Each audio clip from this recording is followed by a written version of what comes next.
A sudden epidemic has spread among the population in Aden. Medical sources said that most of the victims were children, amid growing fears among the parents. According to medical sources, during the past few days, many hospitals in Aden received dozens of cases with fevers and symptoms similar to the contagious measles disease. More details are in the following report.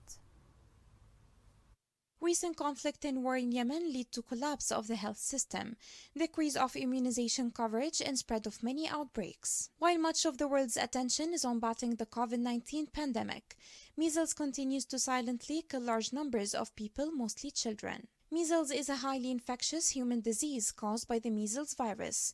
It's one of the leading causes of death among children globally. The disease, which causes coughing, rashes, and fever, can be prevented by 2 doses of the mumps, measles, and rubella vaccine.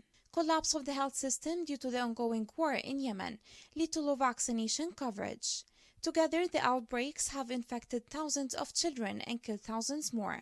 Some kids die at home without having the chance to reach a proper medical care, all while the COVID-19 pandemic looms as a further potential threat and distraction for governments, donors, and other health organizations. Yemen remains under threat of measles epidemic due to the collapse of the health system and continuing of the war. In collaboration with local health authorities, World Health Organization and UNICEF have concluded a nationwide measles and rubella vaccination campaign in Yemen, reaching more than 11.6 million children aged 6 months till 16 years across the country. World Health Organization, with the support of Saudi Arabia and United Arab Emirates, Kuwait, and the Vaccine Alliance, contributed to the campaign through the provision of vaccines, fuel, training, deployment of health workers and supervisors, as well as raising awareness among communities about ways to protect themselves against these diseases. Damar, Ma'rib, and Sana'a governorates have reported over 100% coverage due to a large number of internally displaced people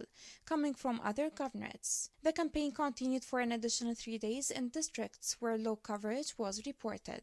Despite the challenging conditions, World Health Organization teams and health workers were able to reach high-risk areas, IDP camps, and marginalized communities with awareness-raising activities and vaccination. Reactivation of the outreach immunization services and strengthening surveillance and response systems are top priority to take place at district and governorate levels.